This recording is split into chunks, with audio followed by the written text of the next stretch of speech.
The queen's gambit Walter टेविस द्वारा लिखी गई एक असाधारण कहानी है। वॉल्टर टेविस, जिनकी लेखनी में मनोवैज्ञानिक गहराई और चरित्रों की अद्वितीयता का मेल होता है, ने इस कहानी में एक युवा अनाथ लड़की की यात्रा को जीवंत किया है। क्या आपने कभी सोचा है कि एक अनाथ लड़की, जिसने अपने माता पिता को खो दिया हो, शतरंज की दुनिया में कैसे कदम रखती है? क्या एक महिला खिलाड़ी पुरुषों के वर्चस्व वाले इस खेल में अपनी जगह बना सकती है? क्या उसके अंदर छुपी प्रतिभा और संघर्ष उसे दुनिया की सबसे बड़ी खिलाड़ी बना पाएंगे? ये सवाल आपके मन में कौंधेंगे जब आप इस कथा की जटिलताओं और भावनात्मक उतार चढ़ाव को महसूस करेंगे। द क्वींस गैम्बिट न केवल एक खेल की कहानी है, बल्कि यह आत्मखोज, साहस और नारी शक्ति की अद्भुत गाथा है जो हर दिल को छू जाएगी।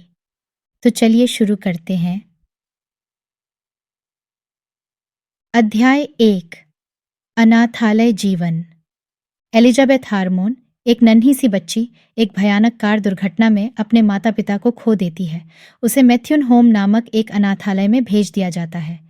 यहाँ का जीवन कठिन है, लेकिन बेथ जल्दी ही एक अलग ही दुनिया में खो जाती है, शतरंज की दुनिया। अनाथालय के तहखाने में काम करने वाले चपरासी मिस्टर शाइबल से उसकी मुलाकात होती है। मिस्टर शाइबल उसे शतरंज खेलना सिखाते हैं और बेथ की असाधारण प्रतिभा सामने आती है। बेथ जल्द ही समझ जाती है कि शतरंज सिर्फ एक खेल नहीं है, बल्कि एक रणनीति, एक कला है।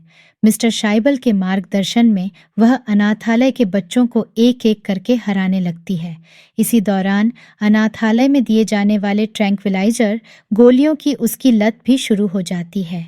ये गोलियां उसकी मानसिक स्थिरता और शतरंज की बिसात पर उसकी सोचने की शक्ति को बढ़ा देती हैं। अध्याय 2। प्रारंभिक शतरंज सफलता। बेथ की शतरंज की प्रतिभा अनाथालय की सीमाओं से बाहर फैलने लगती है। वह स्थानीय शतरंज प्रतियोगिताओं में भाग लेना शुरू करती है और लगातार जीत हासिल करती है। उसकी सफलता की कहानियां स्थानीय अखबारों में छपने लगती हैं। इसी बीच उसकी लत भी बढ़ती जाती है। वह अपने हर मैच से पहले और बाद में गोलियां लेना शुरू कर देती है। शतरंज में उसकी असाधारण सफलता और उसकी बढ़ती हुई लत दोनों उसके जीवन का हिस्सा बन जाते हैं। अनाथालय के सीमित संसाधनों के बावजूद बेथ की लगन और प्रतिभा उसे आगे बढ़ाती है। वह समझ जाती है कि शतरंज ही उसकी पहचान है, उसका भविष्य है। अध्याय 3। गोद लेने और नए आरंभ। बेथ की जिंदगी में एक बड़ा बदलाव तब आता है जब उसे एक दंपति, मिस्टर और मिसेस व्हीटली, गोद लेते हैं। नए घर और नए परिवेश में बेथ को शतरंज खेलने की और भी स्वतंत्रता मिलती है। मिसेस व्हीटली उसकी शतरंज प्रतियोगिताओं में भाग लेने के लिए प्रोत्साहित करती हैं और उसकी मैनेजर बन जाती हैं। बेथ की नई शुरुआत में उसकी शतरंज की यात्रा और भी तीव्र हो जाती है। वह स्थानीय, राज्य और फिर राष्ट्रीय प्रतियोगिताओं में भाग लेने लगती है। हर जीत के साथ उसका आत्मविश्वास बढ़ता है और वह शतरंज की दुनिया में एक नया नाम बन जाती है। अध्याय 4। प्रसिद्धि की ओर बढ़ते कदम।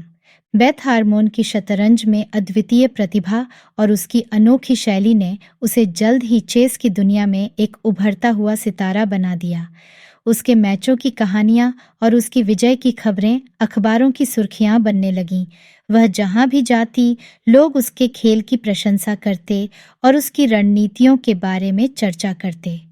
इस दौरान बेथ का सामना नए नए प्रतिद्वंद्वियों से होता है, जो उसकी शतरंज की समझ और उसकी मानसिक शक्ति को चुनौती देते हैं। हर मैच के साथ वह कुछ नया सीखती है और अपनी क्षमताओं को और निखारती है। उसकी सफलता की कहानियां तेजी से फैलने लगती हैं और जल्द ही वह राष्ट्रीय प्रतियोगिताओं में हिस्सा लेने लगती है। लेकिन उसकी बढ़ती हुई लत भी उसके साथ साथ बढ़ रही है। प्रतियोगिताओं के दौरान और उनके बीच के समय में वह लगातार ट्रैंक्विलाइजर गोलियों का सेवन करती रहती है। उसका यह गुप्त संघर्ष उसकी शतरंज की सफलता के समानांतर चलता है और कई बार उसकी मानसिक स्थिरता को प्रभावित करता है। अध्याय 5। अंतर्राष्ट्रीय प्रतियोगिताएं। बेथ की प्रतिभा अब देश की सीमाओं को पार करने लगी है। उसे अंतर्राष्ट्रीय शतरंज प्रतियोगिताओं में भाग लेने के निमंत्रण मिलते हैं।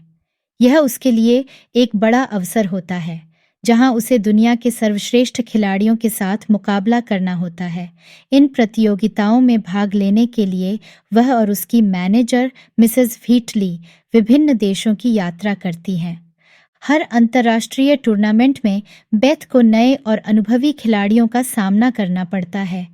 इन मुकाबलों में उसे कई चुनौतियों का सामना करना पड़ता है, लेकिन वह अपनी कुशलता और साहस से हर बाधा को पार करती है। वह धीरे धीरे अपने खेल में सुधार करती है और विश्व चेस चैंपियनशिप के करीब पहुंचती जाती है। इस दौरान उसकी लत और भी गंभीर हो जाती है। वह समझती है कि उसे अपनी आदतों पर काबू पाना होगा, लेकिन यह लड़ाई उसके लिए आसान नहीं होती। उसके भीतर चल रहा यह संघर्ष उसकी मानसिक स्थिति को प्रभावित करता है और कई बार उसके खेल पर भी असर डालता है। अध्याय 6 शिखर और पतन। बेथ हार्मोन की यात्रा अब शतरंज के शिखर तक पहुंच चुकी है। वह दुनिया के सर्वश्रेष्ठ खिलाड़ियों के खिलाफ खेल रही है और एक के बाद एक मुकाबले जीत रही है। लेकिन इसी समय उसकी व्यक्तिगत जीवन में एक बड़ा संकट आता है।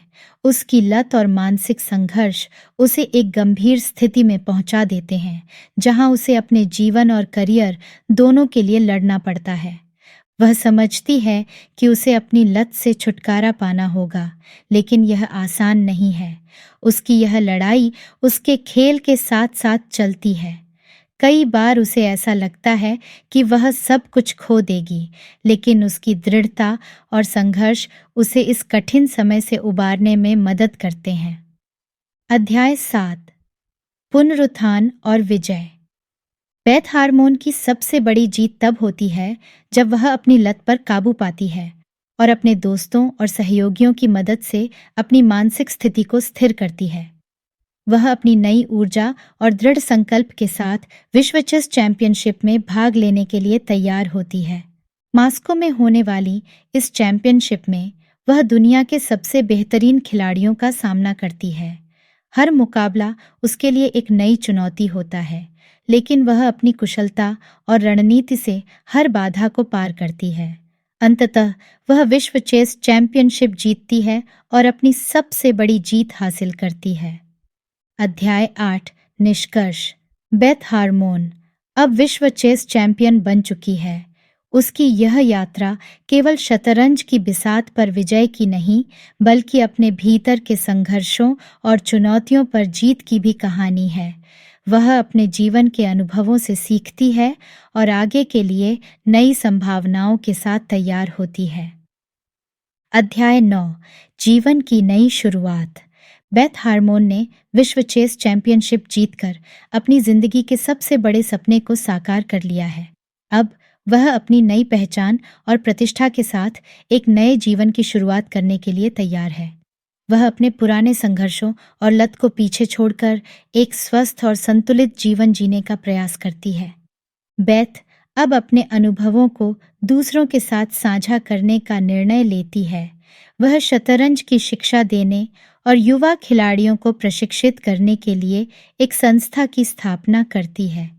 उसके मार्गदर्शन में कई नए शतरंज खिलाड़ी उभरते हैं, जो उसकी प्रेरणा से आगे बढ़ते हैं। अध्याय 10 आत्मविश्लेषण और भविष्य की योजनाएं। बेथ अपनी यात्रा को पीछे मुड़कर देखती है और आत्मविश्लेषण करती है। वह समझती है कि शतरंज की बिसात पर मिली हर जीत और हार ने उसे कुछ सिखाया है। वह अपने जीवन के हर उस पल को याद करती है जिसने उसे मजबूत बनाया। वह अब अपनी भविष्य की योजनाओं पर ध्यान केंद्रित करती है। उसकी एक बड़ी योजना है शतरंज को और भी अधिक लोकप्रिय बनाना और इसे अधिक से अधिक लोगों तक पहुंचाना। वह विभिन्न देशों में जाकर शतरंज की प्रतियोगिताओं का आयोजन करती है और नई पीढ़ी को इस खेल से जोड़ती है। अध्याय 11 अंतिम प्रतिस्पर्धा। बेथ एक बार फिर एक बड़े अंतर्राष्ट्रीय टूर्नामेंट में भाग लेती है। यह टूर्नामेंट उसके लिए खास है क्योंकि यह उसके पुराने प्रतिद्वंद्वी और मित्रों के साथ मुकाबले का अवसर प्रदान करता है। इस टूर्नामेंट में उसे कई चुनौतियों का सामना करना पड़ता है, लेकिन वह अपनी कुशलता और अनुभव से हर चुनौती को पार करती है। अंत में वह इस टूर्नामेंट को भी जीत लेती है और अपनी शतरंज की यात्रा का एक और महत्वपूर्ण अध्याय पूरा करती है।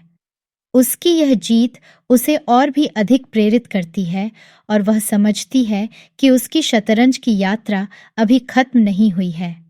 अध्याय 12 स्थायित्व और संतुलन।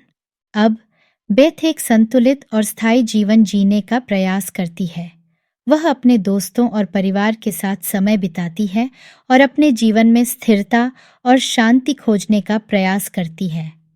वह अपनी नई पहचान और प्रतिष्ठा को बरकरार रखते हुए एक सामान्य जीवन जीने का प्रयास करती है। उसकी यह यात्रा एक प्रेरणादायक कहानी बन जाती है जो यह दर्शाती है कि किसी भी संघर्ष और चुनौती का सामना कैसे किया जा सकता है और सफलता कैसे हासिल की जा सकती है। बेथ की यह कहानी हर किसी के लिए एक प्रेरणा बन जाती है और वह अपनी जिंदगी के हर पल को एक नई उम्मीद और ऊर्जा के साथ जीती है।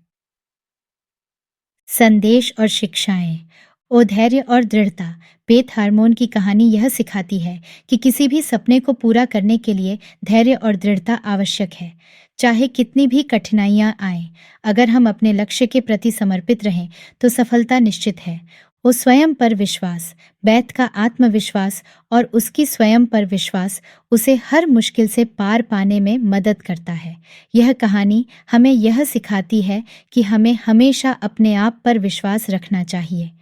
ओ संघर्ष और विजय। बेथ की कहानी यह दर्शाती है कि हर विजय के पीछे संघर्ष की एक कहानी होती है। जीवन में आने वाले हर संघर्ष को हमें एक अवसर की तरह देखना चाहिए और उससे सीख लेकर आगे बढ़ना चाहिए। ओ लत और मानसिक स्वास्थ्य। कहानी यह भी सिखाती है कि किसी भी प्रकार की लत और मानसिक स्वास्थ्य के मुद्दों को गंभीरता से लेना चाहिए और समय पर उनका समाधान करना चाहिए। आशा करते हैं कि यह कहानी आपको बहुत पसंद आई होगी। ऐसी और कहानियाँ सुनने के लिए जुड़े रहिए हमारे चैनल स्टोरी यूनिवर्स के साथ। धन्यवाद।